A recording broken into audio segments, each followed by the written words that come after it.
Stuart, you feeling ready for the start of competitive action? Yeah, I think for us it was always important that we get through our milestones. We've always had a pre-season mapped out exactly what that would look like, and we've hit all those markers, all the games played. I know sometimes you can see 1 or 2 games cancelled at this time of year depending on injuries and various different things, so we've managed to get our games in, we've managed to get all the sessions, all the hard running and everything else in there.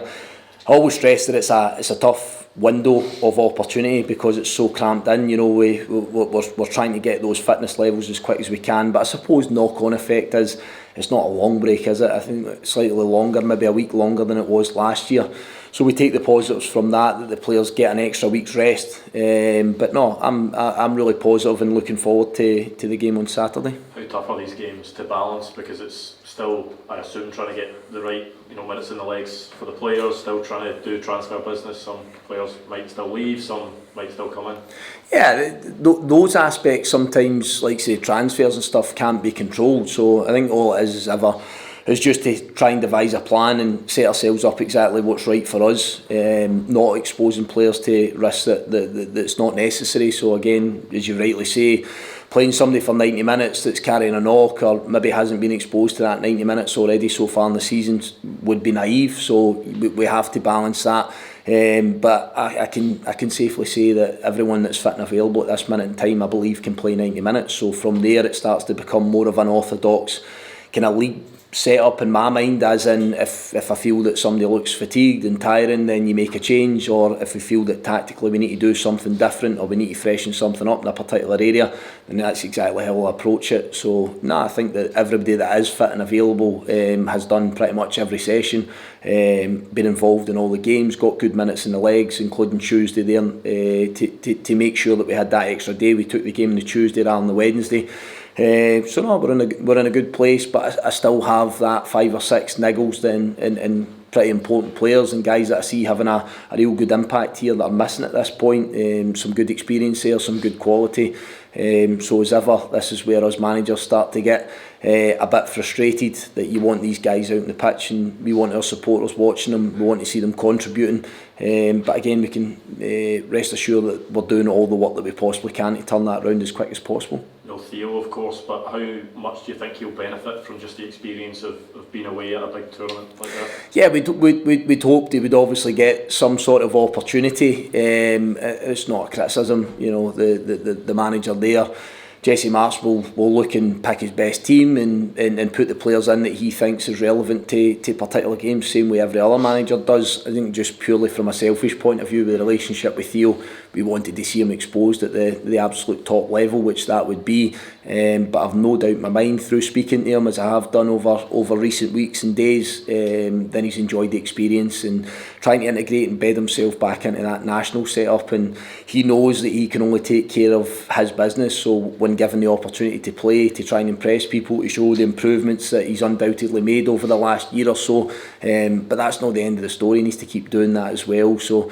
he's playing with some top players, some guys that we see across Europe plying their trade at the highest level, and I've no doubt in my mind that with this experience that he comes back an even better player, with even more knowledge, and even in training sessions when you're playing with that calibre of player, it's going to take your levels up.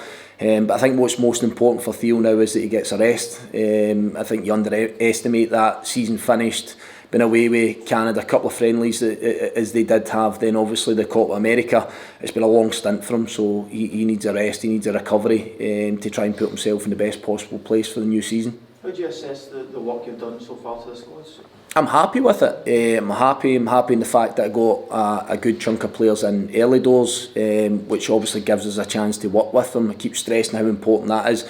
We don't have a hat full of money, so I can't sit here waiting patiently for weeks on end, knowing that eventually when something moves at some other club with a player that's under contract, that I can go and spend absolute fortunes, go out and start spending transfer fees. It's not possible. So my recruitment process and my vision has to be slightly different, in that players that are free agents and guys that are coming out of football clubs, I need to try and select the ones that I think fit here and work best here, and by getting them in as early as possible, that's where I have to back myself and the staff here, that we can go through that coaching process, if you like, that has been really successful for a number of players, young or old. I keep going back to the ones that have kicked on, and guys that, you know, I'm just looking again at another one, Mika Bireth the other day, that's obviously been subject to a really big transfer. I'm not pitching myself forward and saying that was the work of myself or the staff necessarily, but I think Motherwell gave him a real good grounding to go and try and make that move from Arsenal to Sturm Graz. And he obviously hit the ground running while he was there, and to name him just one of many, then we think by getting the players in early, it gives us a chance to do something similar with these guys. Improving and developing individuals will make us a better football club, there's no doubt about that. We're not going to be going out spending hundreds of thousands on players. They're obviously subject to a few transfer fees getting thrown about in Scottish football, and that's fine. That's certainly no issues from my side. Every club has to focus on their own scenario, but I think sometimes with those transfer fees you have to wait a little bit of time, and that will probably highlight recruitment processes elsewhere. For ourselves, we have to be really pragmatic, and we have to make sure that we're on the ball and we're identifying the best free agents that we possibly can. I'm happy with the guys that we've got in. There's still plenty of bedding in and plenty more to come from these guys, but they've had now 3, nearly 4 weeks of listening to ourselves, spending time on the pitch, playing within games and building relationships in that dressing room, so I'm positive for that side. Is the squad where you envisaged it would be as we start the competitive action? Are you expecting more to be done in the coming weeks? I expect more to be done. I'm certainly working hard to try and do so, and again, that's not a threat to anybody, but it's just been really clear that we feel that we're still short of 2 or 3, and that's what I want to do. To give you a little bit of a picture in that, I'd brought in, we've kept, and this is a long-winded story that I'll cut you short on, that we've got 6 what I call development players, so players that are too old for our under-18s group now, that we retained at the football club with a very definitive plan of where we want them to go. A lot of them have spent a lot of time on our bench and been involved in first-team squads, and everyone knows categorically that we feel they have a chance to make a step towards our first team, but the next stage in their career for a lot of them would be trying to get a loan, and we've kind of earmarked loans for each and every one of them. There's a bit of interest in a number of those players, and we feel that that's the next step in their development, but obviously for that I need to have a fit group, and I have to make sure that I've got cover in every area of the pitch so that I'm not cutting off my own nose to spite my face, and as I say, within that I still feel that we probably need to bring in another 2 or 3.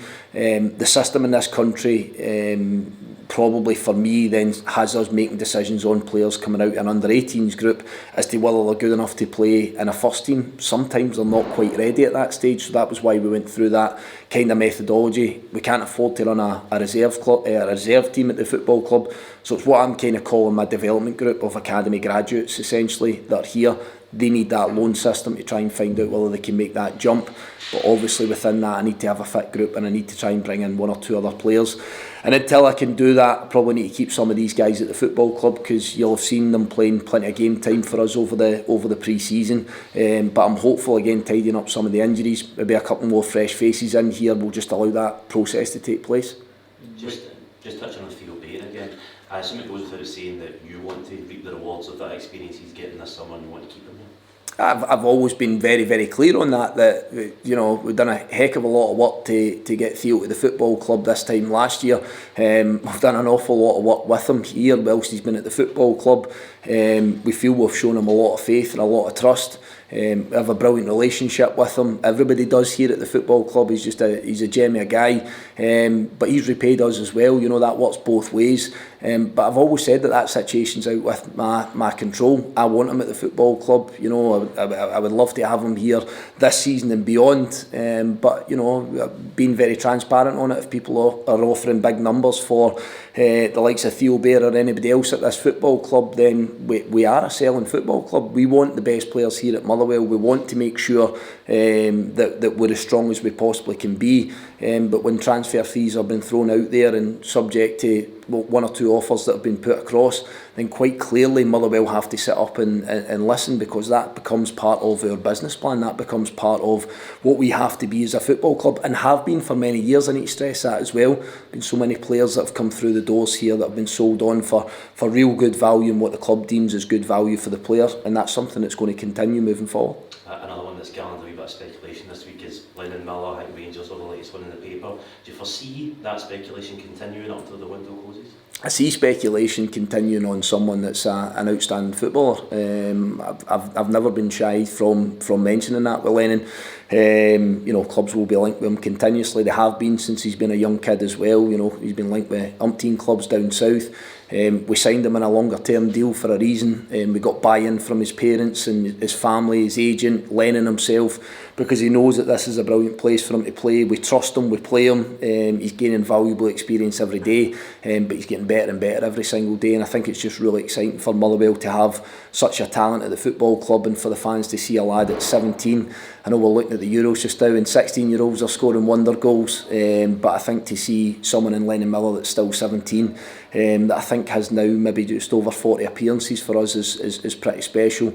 And I always kind of couple it with the likes of David Watson at Kilmarnock. It's a breath of fresh air seeing these guys perform at the level that they have done. But you know, I'm seeing some really good talents in Scottish football, and in particular with these two, I'm seeing guys that are getting brilliant opportunity to play on a weekly basis. When he does have, you know, a long contract, he's obviously rated so highly. Is it about the club making sure they stand their ground and get the value they want for him if he is to leave? That's the case for anybody. You know, I've just been asked a question about Theo, and quite clearly there's been interest in Theo as well.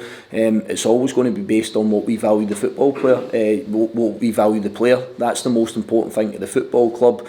Yeah, good players, but you know, the idea of just any named team, you know, it doesn't matter whether it's Rangers or anybody else that's been linked with Theo Bair or any player historically at this football club. The most important thing always is that we sit down, we have a value in a player, and if that player's to go, it needs to be at that value.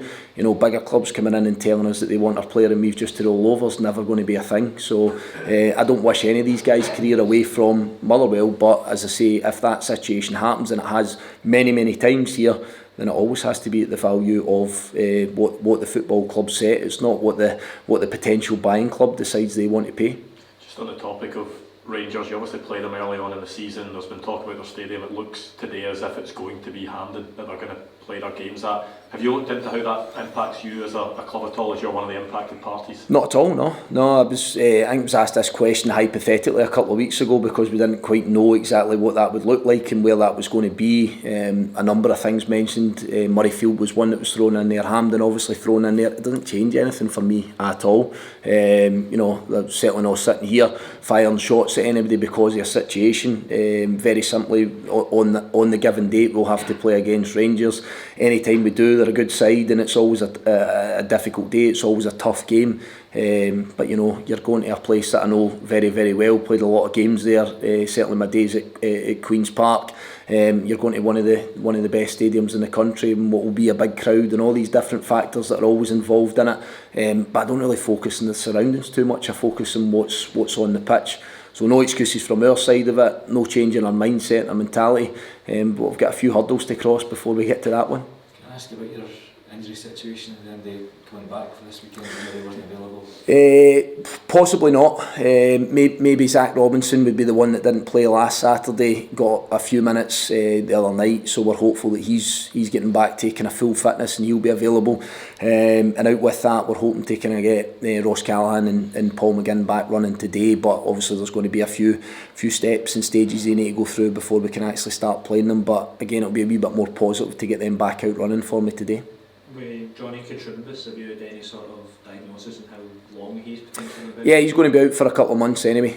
Johnny's going to be out for a couple of months. Problem with his calf, really innocuous. There was, you know, coming towards the end of a session for a player that we believe's very mobile and robust. Never had a problem like it before, so we know that this can happen as football, and sometimes that's how these injuries rear their head. But no, we're definitely going to be without Johnny for at least the next couple of months. Is that an area you'd look to strengthen him if he's going to be out for a wee while? If the right thing came about, it might be something that we would have a look at. But again, simply we have cover in that position. You know, Stephen O'Donnell's played in that area of the pitch. Johnny's a versatile player as well. We've got one or two younger lads that have come in and done relatively well there. Brandon McDermott and Luca Ross have played in that position as well. So we've got a few options. And just touching on Theo as well, have you marked a date for him coming back after the Canada experience? No, because they've literally just been put out, and from our side of it, that journey could have continued in the Copa America. So that one's pretty much open-ended.